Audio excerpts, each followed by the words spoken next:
Overall, though, the economy is still powering forward. Things are still strengthening.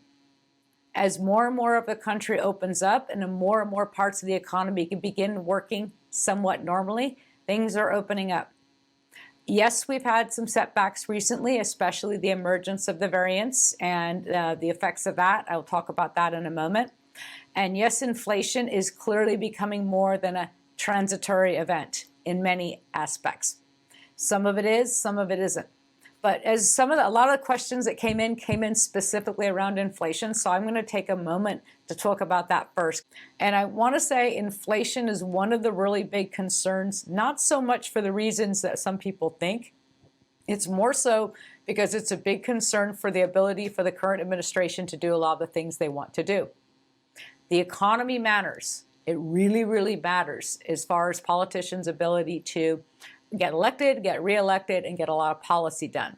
The people that are most affected by inflation, being really generalistic here, inflation is, demand is higher than supply. It's really that simple.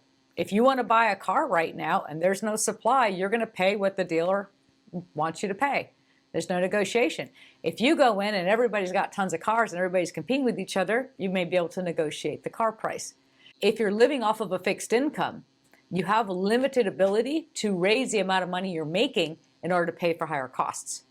And that in itself is a concern. So these are all things that we want to watch for and take in consideration of what areas of the economy are prices rising and how much of an impact will it have on the greatest number of Americans. We're seeing that with gas prices. Gas prices are essentially a regressive tax on primarily lower income individuals. Why is that? Yes, everybody's paying the same amount for gas, but who does it impact the most?